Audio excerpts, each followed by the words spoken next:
Tashidelek, welcome to Dharma Sharing. I hope you have been doing well.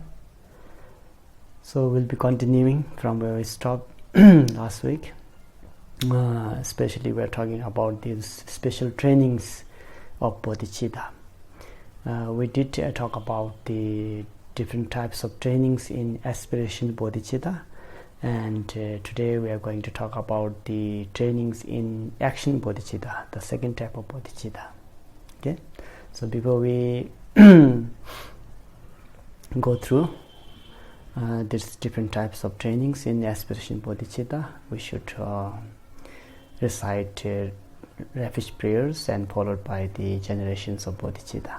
So please join your hands together with me and think that you are taking refuge in three jewels and followed by the generations of bodhicitta. Okay.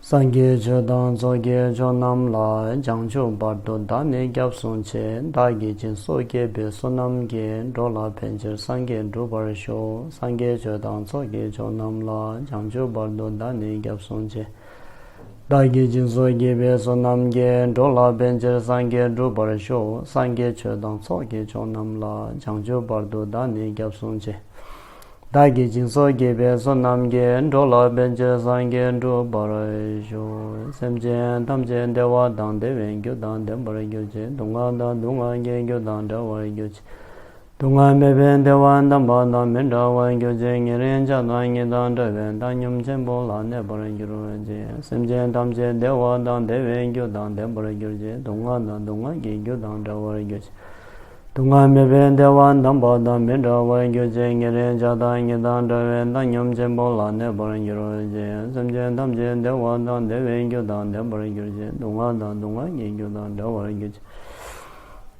Dunga Meben Dewan Damba Dan Menda Wan Gyoje Ngeren Jadan Gedan Deven Danyum Jembo La Nebara Gyoje Omen Chöge Nge Bodana Dusum Sangye Gwenge Ngongi Rangsam Chogorong Wasum Denze Ba Zawe Lame Shabla Ngwe Jai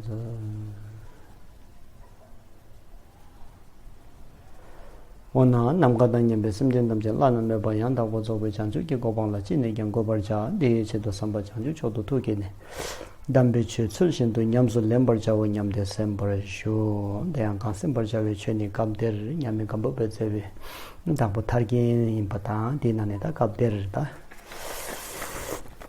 Chanju Ki Sem Kor Shu Barja Wa La. So the instructions that we are now going to talk about is the antidote to not knowing the method of enlightenment. So as you remember, GAMPOPA did mention that there are 4 different types of obscurations in our path, that is, delaying us from reaching the perfect and complete enlightenment. So among these 4 different types of obstacles that we talk about, the present instruction is the antidote of not knowing the method, how one can really cultivate the path in order to attain the perfect and complete Buddhahood, in order to free ourselves from the cycle of suffering of samsara, and how we can really discard all those different types of origin of suffering, which are known as the negative afflictions and emotions, different types of defilements that we need to discard in order to free ourselves from the suffering of samsara. Because suffering itself is the result of the different causes, especially the defilements. So if you want to free yourself from the suffering, then what you need to do is you need to free yourself from the origin of suffering. So as long as you could not free yourself from the cause of suffering of samsara, then you will continue experiencing the endless suffering. So because of that reason, the Buddha, when he first taught the Dharma, turning the well of the Dharma, he did mention about the 4 Noble Truths, and these are very important teachings, and very deep teaching, very important and very relevant. So we should not forget that these 4 Noble Truths are really important instructions by the Buddha for oneself to free ourselves from the suffering of samsara. So the path that we are now talking about are the remedy or antidote to those origin of suffering and the defilement, the kleshas. So we need to apply remedy to all those different type of disturbing emotions, all these obscurations which are obstructing our path from reaching the perfect and complete Buddhahood. So that is why we are now trying to understand what are the paths that will lead us to our final destination, the perfect and complete enlightenment. And why we want to attain this enlightenment? So because of being as a Mahayana vehicle, practitioner of Mahayana vehicle, we want to attain complete and perfect Buddhahood for the benefit of all sentient beings. So this is very important. Again, we should not forget our purpose. The very purpose of our practice is to benefit sentient beings. Okay, and why we have to benefit sentient beings, that we know now, right? Importance of others into our survival, importance of others into our existence. Why they are important to us? Because we are all interdependent. We have to depend on each other. Everything is dependent upon one another. That's why it is always better to have concern for others in order to have your life better. It all connects. These are all interconnected. We are all interconnected. We have to depend on one upon another. There's no way that one can be independent from this society, this world. There's no way. You cannot survive without depending on others. We have to depend on food, clothing, shelter. We have to depend on our oxygen, the very oxygen that we inhale every day, every second that we inhale. This very oxygen is also, we need to depend on others, plants. We don't have, even that very particular necessity in order to survive, in order to be alive. That particular oxygen also we need to depend on plants. So we should not be arrogant at all. There's no any reason why should we be arrogant or proudful of ourselves. As long as we have to depend on others, we have to have concern for others. We have to have loving kindness and compassion towards others, because this having a loving kindness and compassion, tolerance, forgiveness for others is actually benefiting yourself. If you have a better surrounding, a good people around you, if you do good to them, they will do good to you. So this is like generally speaking. Obviously, as a bodhisattva, you should not expect anything in return. Whatever you do, any practice that are involved, especially in this training of the action bodhicitta, the 6 paramitas, we have to do this without any expectation, without any exception or precondition. So our practice should be very genuine, that is coming from our true heart for the benefit of others. But in generally speaking, also in the mundane or the samsaric way, if you do good to your friends, family, society, then obviously they will value, they will respect you, they will value your activity. So therefore you will be much happier. So therefore, since we have to depend upon each other, we should be responsible too. We should have the responsibility of the concern for others, well-being of others, well-being of our surrounding plants, animals, whatever that we have to associate in our day-to-day in order to survive. So therefore it is very important, and especially it is very important according to the Mahayana vehicle, that why we have to have concern, loving kindness and compassion for others, because all sentient beings has been as our parents, just like our same parents of this lifetime.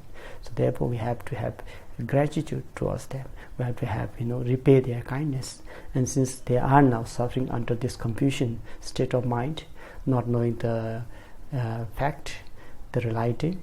So they are suffering, they are accumulating different types of non-virtuous act in order to accomplish their happiness, and this is actually the mistaken path. Their wish is to attain happiness, but then their way of accumulating that wish is non-virtuous act, involvement of non-virtuous act, which is obviously will have consequences of suffering. Even though they are wishing for happiness, their path was mistaken, so therefore they will end up experiencing suffering instead of happiness. And even though if they experience little bit of happiness, that too is the temporary happiness, which has the limited, which has the end of their experiencing as a matter of fact of the impermanence nature, as a matter of fact of change, suffering of change.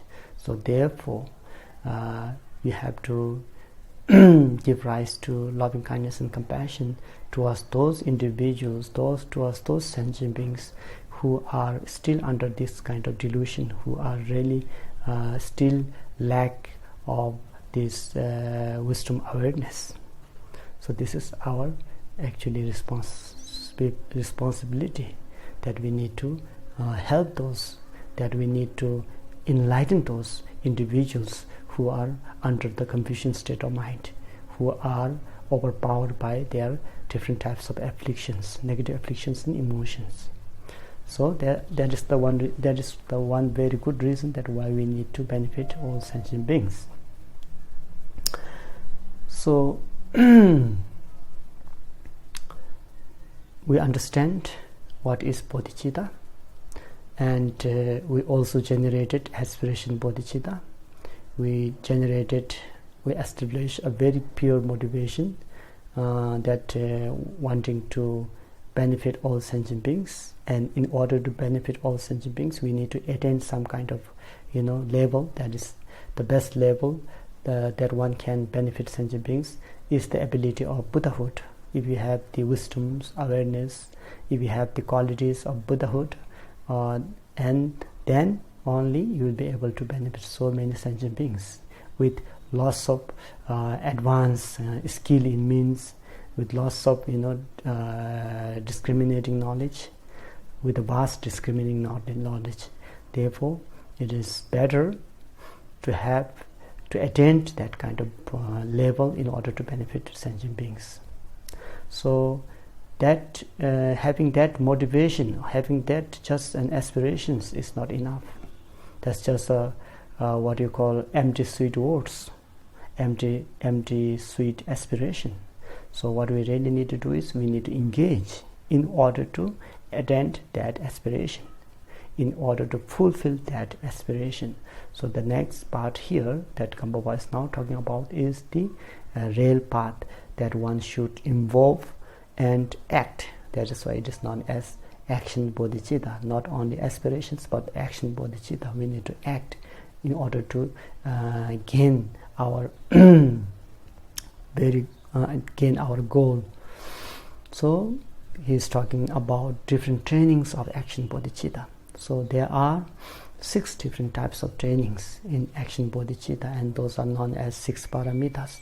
So last week we generally went through why it is called paramitas, definitions, why they are in order, why they are in 6 number of 6, not more not less. So we have some idea now already, and what are their characteristics, definitions of paramitas and all. And today GAMPOPA will be explaining all these 6 paramitas in detail one by one. So we try to understand these 6 paramitas. Okay, the first paramita is the generosity, the perfections of generosity, dana paramita. And generosity is mentioned here in chapter 12, the perfections of generosity. 6 subjects describes the detail of action bodhicitta. So here And the details of action bodhicitta, or you want to call it the trainings of action bodhicitta, this is presented here with 6 subjects. So each paramita with each subject. So that means the generosity here is in the chapter 12. Then next chapter 13 will be morality or moral ethics and so forth. The summary. So in order to present this first paramita, so GAMPOPA will present this generosity, perfections of generosity, with these 7 different types of points here. Reflection on faults of not practicing generosity. Second is reflections on the virtues of practicing generosity. And then third point here is the definitions of generosity. And then fourth point here is the classifications of generosity. And that's the third point. And the fourth point is characteristics of each of those classifications of generosity. And then fifth point is how one can increase the practice of generosity. And then sixth is the perfections of generosity, how our generosity can be perfected, or when will it be called perfected generosity. What are those qualities that should be involved in order to call our generosity practice as a perfected generosity, paramita. Otherwise it will be only generosity, not the perfect generosity. So since we have these 2 words, paramita should be understood as something that is transcended from our worldly activity, something that has a more meaning, something that is more deeper, something that has gone from samsara towards nirvana. So how can we make our practice of generosity a perfect generosity, or paramita generosity of paramita? Otherwise it will be just called generosity but not paramita.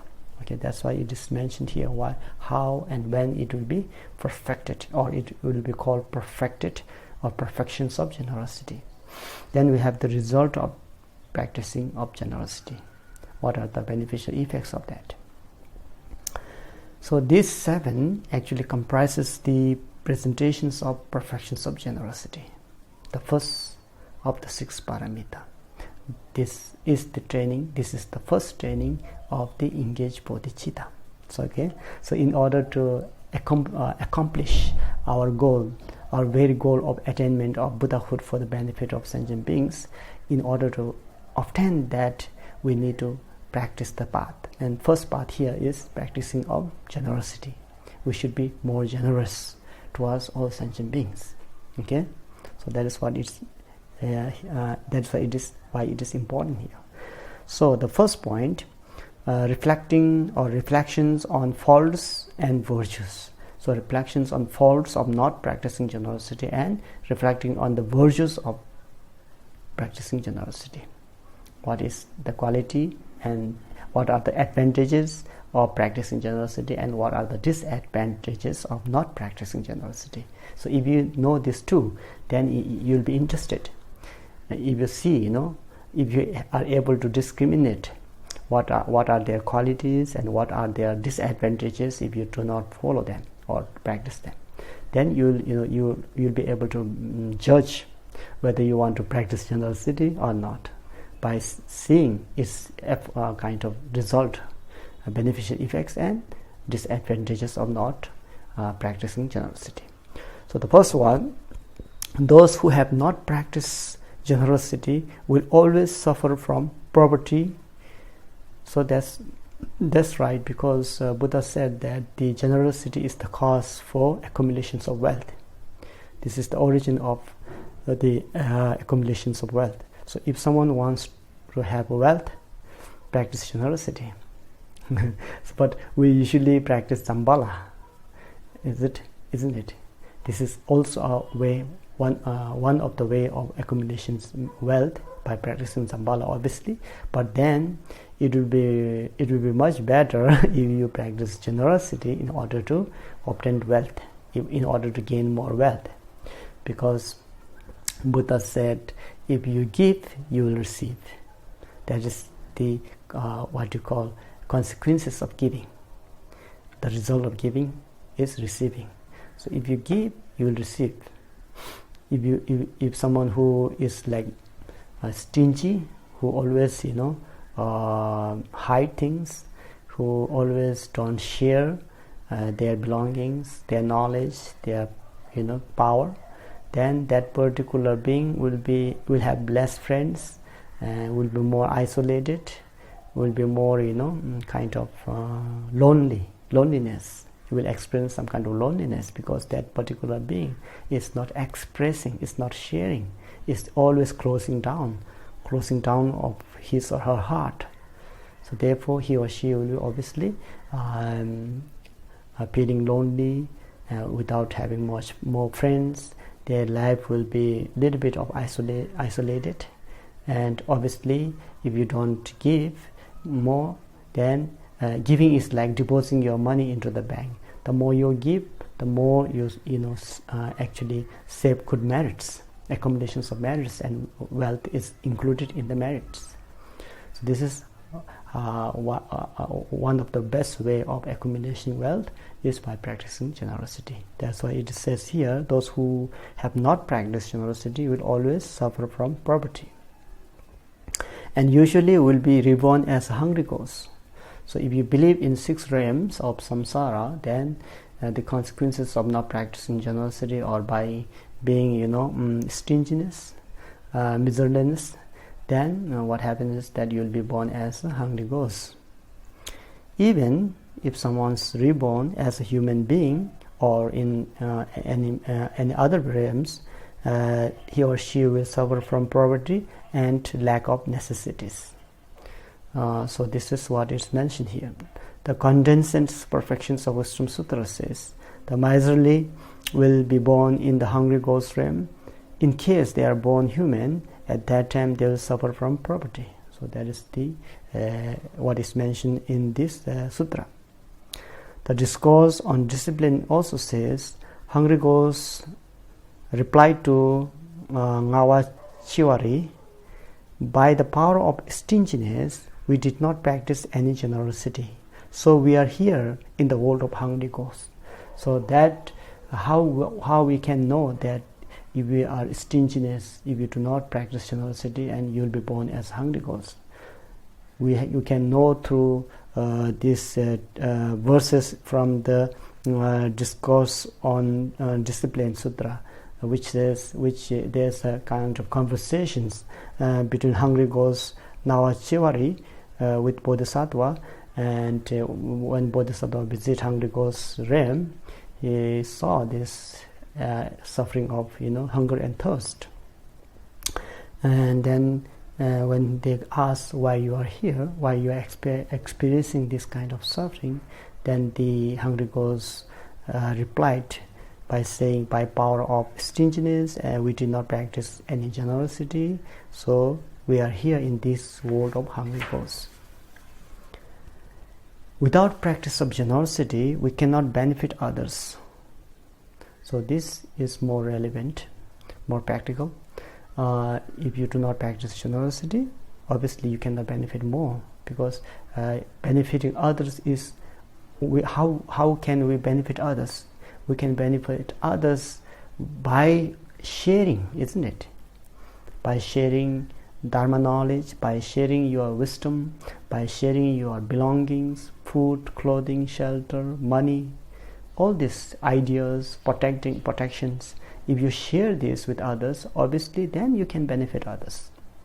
If you say, oh, I want to benefit others, but if you just cross your hands and close down all your belonging, knowledge, protect all the belongings that you have, and you never share them with anybody, and how can you really benefit others? You are not sharing through your speech, your good ideas, your knowledge. You're not sharing through your speech. You're not sharing your wealth, belonging, money, food, clothing with your physical body. If you're not sharing, and if you're not sharing protection, like if someone needs a protection, and since you are superior than them, since we have more ability, then you should always protect them, right? But then if you close your hands, close your doors of the for 3 doors, a door of physical, verbal, and mind, mental door, physical door, and verbal door, then how can we benefit others? There's no means, there's no way how one can benefit others without being generous. So that's practical. So as he says, without practicing of generosity, we cannot benefit others. So if you cannot benefit others, then how can you achieve enlightenment? If you want to achieve enlightenment, you have to practice the trainings. And the first training here, the first very training here is the practice of generosity. So how can someone being stingy, practicing of stinginess, how can they attain enlightenment? How can they benefit sentient beings? So you cannot fulfill your both agendas. You cannot fulfill your both objectives. Your objectives were to attain Buddhahood and benefit sentient beings, isn't it? These were the 2 objectives that when we first give rise to bodhicitta, those were 2 our objectives. But in order to obtain or fulfill or accomplish these objectives, you need to follow the trainings. And the very training here, the very first training is generosity. And if you just close down the first door, the first training, then there's no way you'll be able to accomplish or fulfill your agenda or the objectives. So it says, without the practice of generosity, one will have no wealth. And so without wealth, one cannot gather sentient beings, and to say nothing about achieving enlightenment. So this is another word which says that without practice of generosity, you cannot accomplish wealth. And without wealth, how can you benefit others? Because first way of benefiting sentient beings is benefiting through the practice of generosity. And there are, later on we'll know there are different types of generosity, and the first of these different classifications of generosity is the giving or sharing your clothing, food, clothing, shelter, money, whatever you have, and that is the first way. So if you do not have any wealth, if you do not have food, clothing, or shelter, or money, then how can we benefit others? So in order to benefit sentient beings, we need to have wealth. In order to have wealth, we need to practice generosity. So this is kind of cycle of practice. Obviously, we have some money now, but if you want to multiply it, if you want to increase it for the benefit of yourself and others, then you should practice the giving or sharing, and that's known as generosity, being generous towards others. And to whom you have to be generous is to those people who are in need of help, who are in need of food, clothing, and shelter, who are suffering from hunger and thirst, who are suffering from protection, who are suffering from educations. So with all these regards, with all these different types of objectives, we will be able to benefit them through wealth, and that wealth also comes from by the practice of generosity, by giving. So that's why it is said here, without wealth we cannot mature sentient beings, we cannot gather sentient beings. So remember how we need to, there were 4 means of bringing sentient beings in, maturing sentient beings or benefiting sentient beings, and among these 4 first was generosity, practicing generosity, giving, giving protection, giving food, giving clothing, giving money, whoever are in need of help. Then second ways of maturing sentient beings was then kind of speech. Speech should be polite, nice words, presentations of your instructions should have kind of sound speech, good speech. Then the third was then teaching the real Dharma. Then the fourth was not only teaching the Dharma, but also as yourself, who is known as a teacher, should also follow what you preach, should also follow the instructions of the Buddha, not only sharing the Dharma talk and not practicing yourself at all. That doesn't work. If you do that, then your students or sentient beings will not have faith and devotion towards you. They think that you are just saying empty words and you are not really applying them, and that is why they will lose their faith and devotion towards you. And once they lose faith and devotions to you as a teacher, then they delay from achieving the accumulations of merits and wisdom. So once they delayed, then you'll fail to benefit them. You fail to bring them into the path of liberation. So that's how it works like. That is why it is important to practice generosity in order to benefit sentient beings. Okay. On the other hand, one who practices generosity will have happiness through wealth in all his or her lifetimes. So the one who is being more generous, the one who is sharing things, the one who is not kind of covered or held by stinginess, then that particular being will be much happier, because he or she can benefit more beings, because he or she is open-minded, he or she has more concern for others. That is why he or she will practice generosity. And once you practice generosity, as a consequences of that, you will have more wealth, you will have more kind of merits. So when you have more wealth and merit, you can benefit more beings. That is how it works as a matter of fact of the karma cause and effect. The condensed perfections of Wisdom Sutra says the generosity of Bodhisattva cuts off rebirth as a hungry ghost. So when you practice generosity, there is less chance that you will be born as a hungry ghost, or maybe you can cut the chain of hungry ghosts. You will not be able to, not need to, or not necessarily need to be born as a hungry ghost. Likewise, poverty and all the afflicting emotions are cut off. By acting well, by practicing generosity well, one will achieve infinite wealth well in the Bodhisattva's life. So these are the reflecting on the virtues of practicing generosity. Also, there's a saying from the letter to a friend which says, one should practice generosity properly. There is no better relative than generosity. So Nagarjuna said, there's no best friend such as generosity. If you are practicing generosity, you have so many friends. You will be liked by so many people. You can benefit so many sentient beings. You will be role model. You will be inspirations for others. So that's why generosity is your best friend. There's no other best friend or relative than that of generosity. Okay. So if you want more friends, if you want to benefit more beings, if you want to be happy, then practice generosity. That way you'll be much happier. That way you'll have more friends. That way you are benefiting more sentient beings. That way you are accumulating more wealth. How lovely, isn't it? Okay.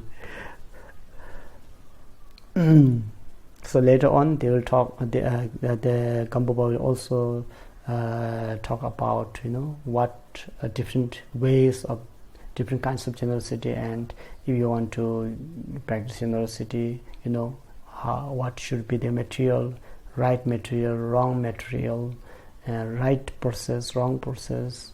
All these things will come later on. So don't worry too much now. Don't worry that if you practice generosity, you will become poor. You will end up with having no possessions at all. So there is some skillful means as well when you practice generosity. Okay.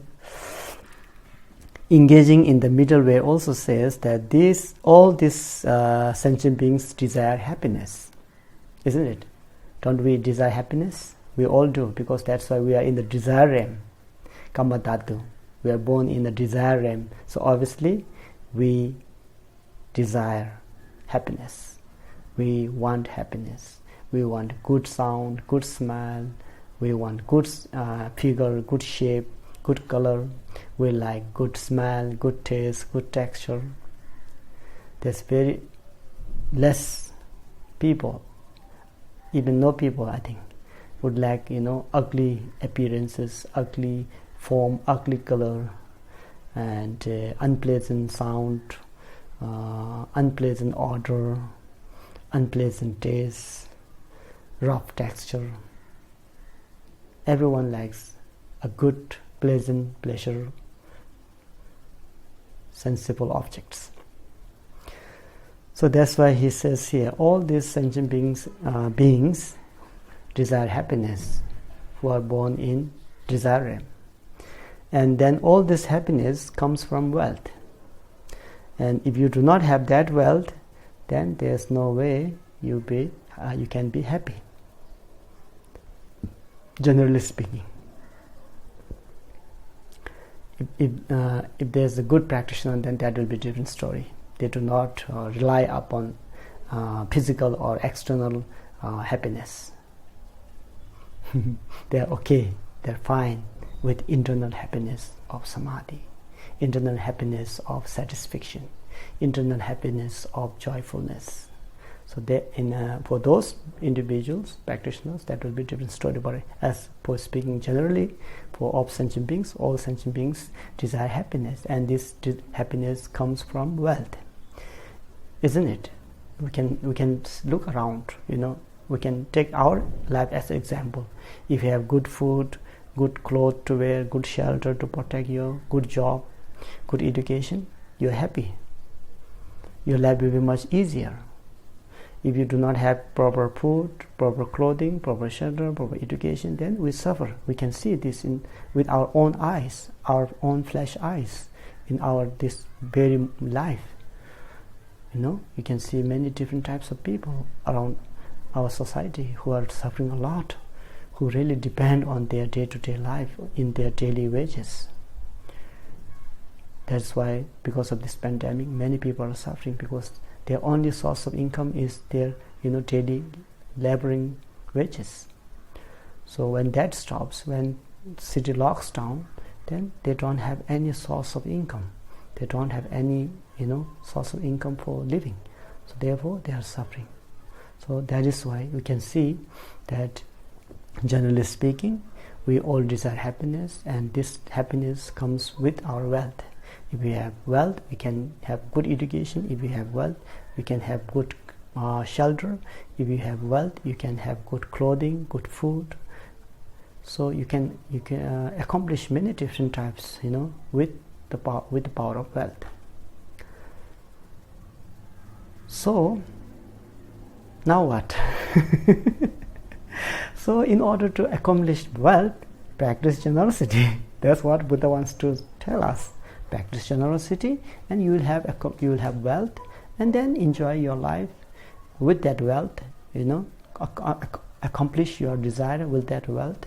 And if you are better than that, if you are a much better person, then share those wealth, not only for yourself, but also for the benefit of other beings. That is what this message is.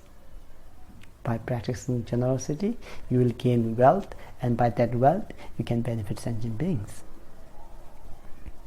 That is why he says here, we all desire happiness, and this happiness cannot be accomplished without wealth. So therefore, knowing that Buddha spoke about generosity at the first among the 6 paramitas. Buddha knew that wealth comes from generosity, so he spoke about generosity first. Knowing that wealth comes from generosity, Buddha spoke first of the practice of generosity. Again, one who practices generosity can benefit others. With generosity, one can gather trainees or sentient beings or students, and then establish them in the precious Dharma. So That is why we need to practice generosity. By the practice of generosity, one can fully mature sentient beings who are suffering. So there is a power of that wealth, and that wealth comes from generosity. So if you have wealth and if you share this wealth for others' benefit, it really benefits, not just aspiration. It is very practical. You're really benefiting. If you give some food to those who are starving, those who have no food, you're really benefiting. That very moment you're benefiting. You're not saying, oh, may all sentient beings be free from suffering and cause of suffering. You're not saying just praying. You're just really in action. You're giving food to those who are starving. You're giving shelter to those who are without protection. You're giving health, good health for those who are suffering from sicknesses, giving medicines and all. You're really benefiting those who are lacking of education by sponsoring, their education. So this is a very practical way of practicing the bodhicitta, and this is wonderful practice to do. So that's why he says here, you can bring so many sentient beings into a better way of life by practicing generosity, and that's very true.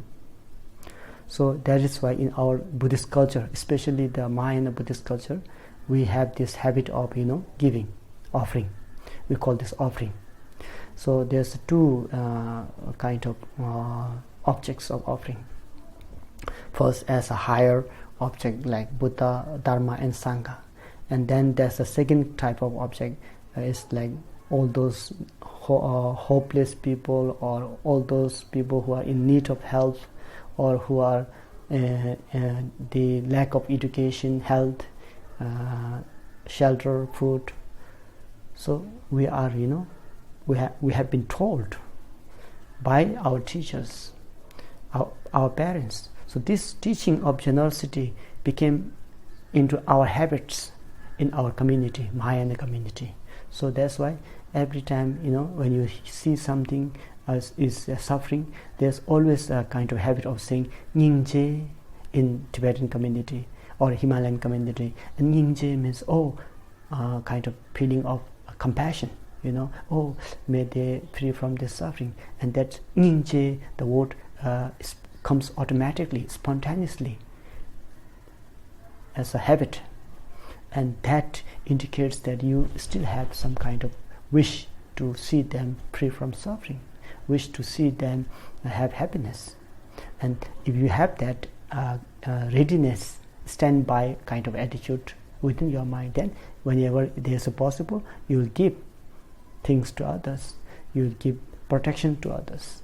And this is a very good thing to do. It really benefits at the very moment. It's very practical. Not something that we wished for a long time. Like for future, but right at the moment, right place, right timing. Whenever you see people suffering, who need help, who need more protection, and if your ability kind of gives you the opportunity, obviously we should not hesitate from going forward and giving hand.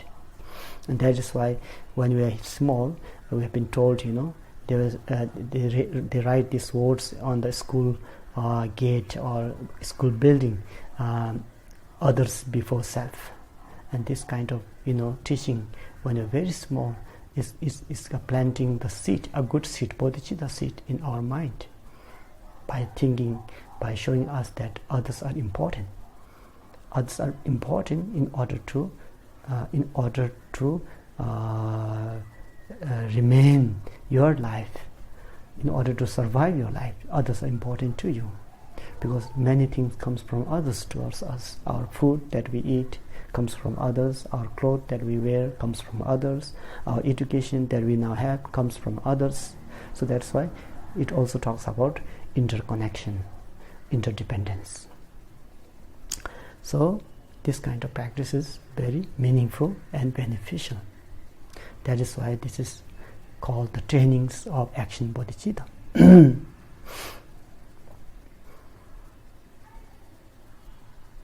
Again, it is easier for one who has practiced generosity to achieve enlightenment, because the one who is always ready to give, the one who is always open-hearted, warm-heartedness, openness, who have a full care and concern for others, that particular being will be easier to attain enlightenment compared with those arrogant, self-centered attitude people, always in a kind of anxiety, always try to protect their belongings. Those kind of people are, I think, more suffering. But in order to protect their belongings, they're thinking that someone will steal their belongings, and then they will close all the doors of their opportunities of practicing generosity and practicing the path to enlightenment. So we should encourage others the beneficial effects of generosity. We should teach them. Those who are under the cause of stinginess, we should teach them, we should awaken them, and we should also encourage them and to practice generosity, which is beneficial for oneself and others, which will be another way of accumulation wealth. So the Bodhisattva basket says that for those who practice generosity, achievement of enlightenment is not difficult. The Cloud of Noble Jewels Sutra also said that generosity is the enlightenment of the Bodhisattvas. The householder Dakshukchen Requested Sutra alternatively explains the various generosity and the faults of not giving. So they are different, So GAMPOPA wants to have different instructions from different sutras to support his presentations of generosity. The importance of generosity is not made by himself here. Those who are taught by Bodhisattvas in the past from different sutras, he recollects from different sutras, and he want to confirm. He want to give us a confirmation that this is important. This practice is not made by himself. This practice has historical background and authentic instructions from authentic sutras. A thing which is so in that sutra, householder Dakshukchen Requested Sutra. So there's what was written in that sutra. So I'm going to read this. Quite interesting. A thing which is given to others is yours. So this is a little confusing from the samsaric point of view. A thing that is given to others is yours. Usually we think when you have give something to others, that's not yours, right? You have given, it's not with you. But here in this sutra says, the thing that you have given to others is yours. Whereas the things that is left in your house, it is not yours. So what it means is that the things what you have, practice generosity, you have offered things to others, is yours because it already accumulated good merit, and merit remains with you.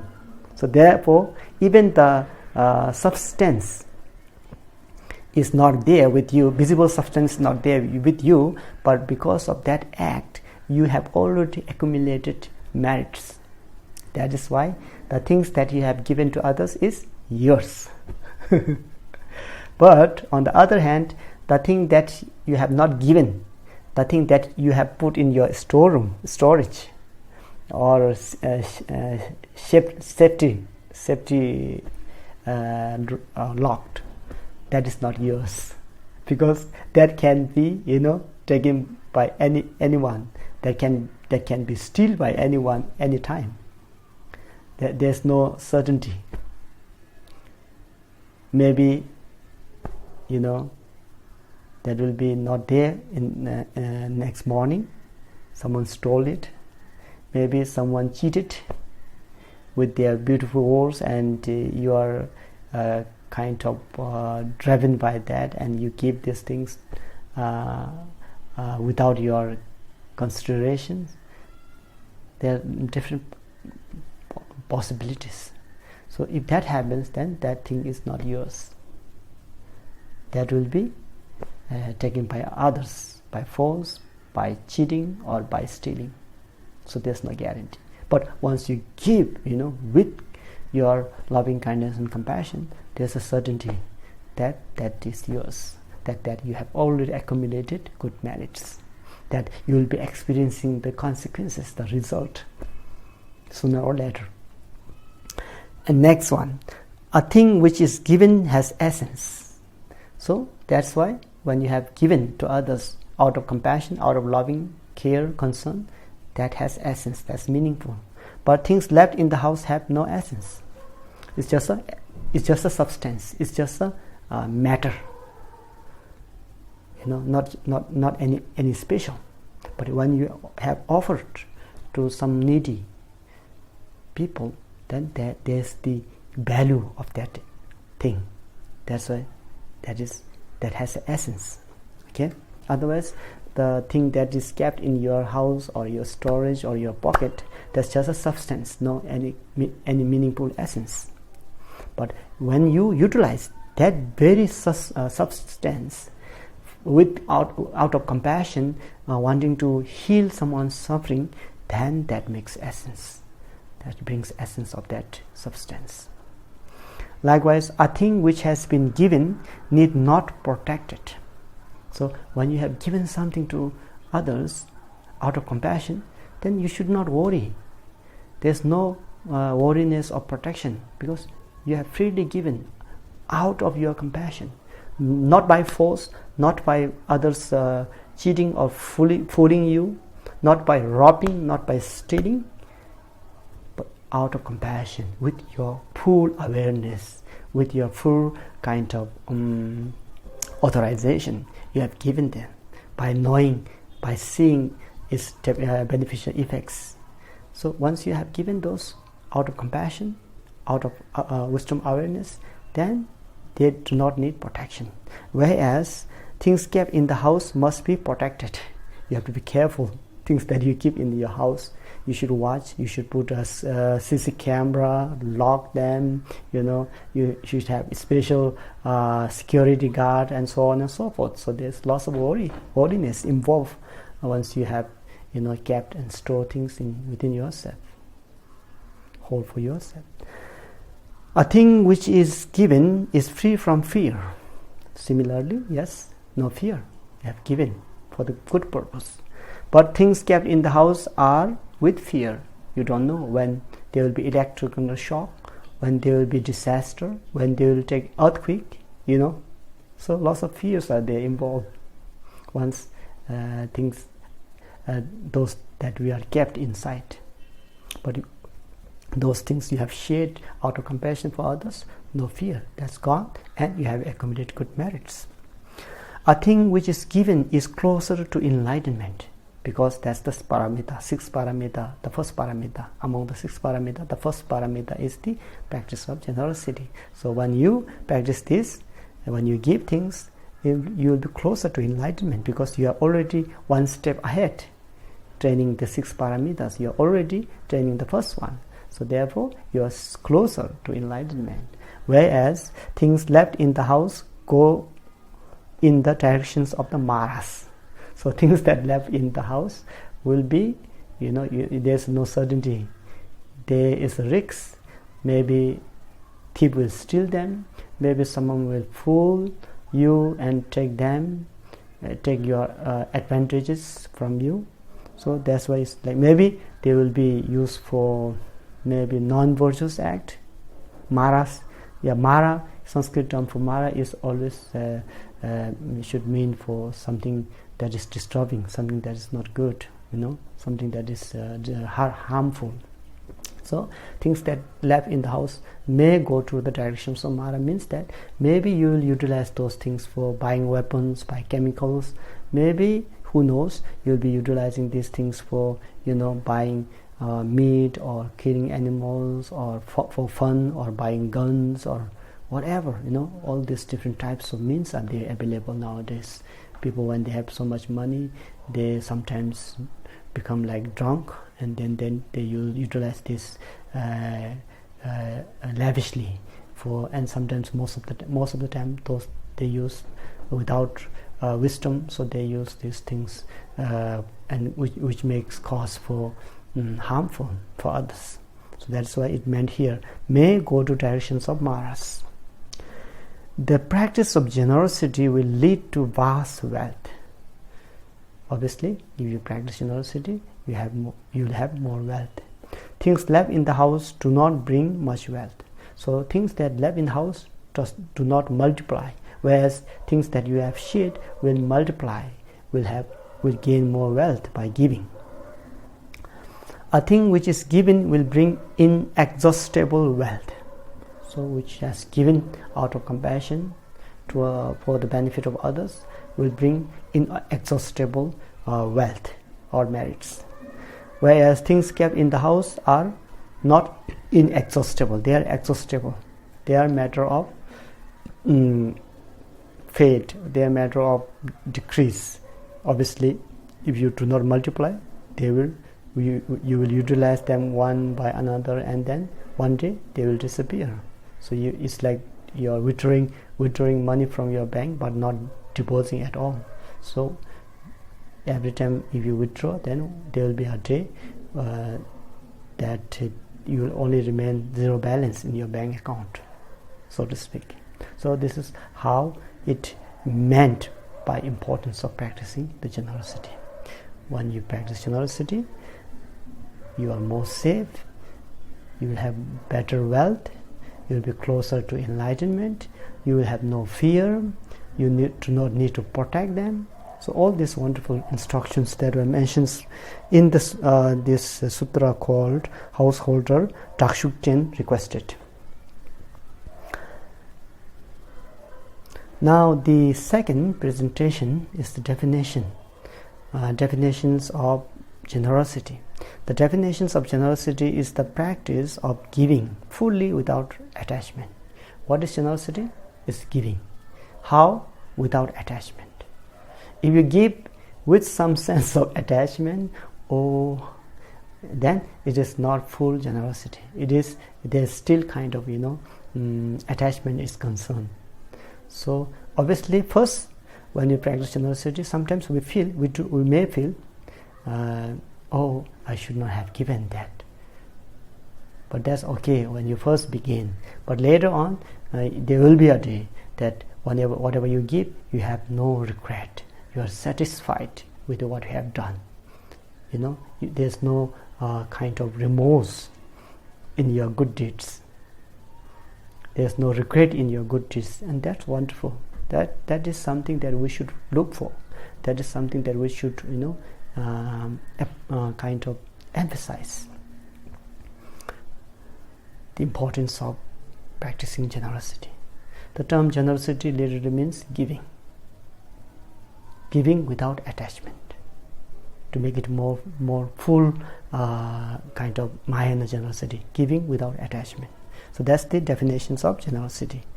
Bodhisattva Bhumi Sutra says, a mind co-emergent with non-attachment, with that motivation fully giving things. That is the definitions of generosity. Okay? Dana paramita, giving, generosity, jimpa. So we'll stop here for today, and we'll talk more about the different classifications of generosity. Okay, in next session. So thank you very much for listening, and we shall now dedicate our merits that we have accumulated by sharing the Dharma and listening to this precious Dharma by GAMPOPA for the benefit of all sentient beings. Sonam deye tamje zegba nye topne ngebe dranam pamje ne gega naje balam chokba ye sibe zolde drowa resho jangju semcho rimborje mage banam gegurje keba nyamba meba yang gongne gongdo be waresho.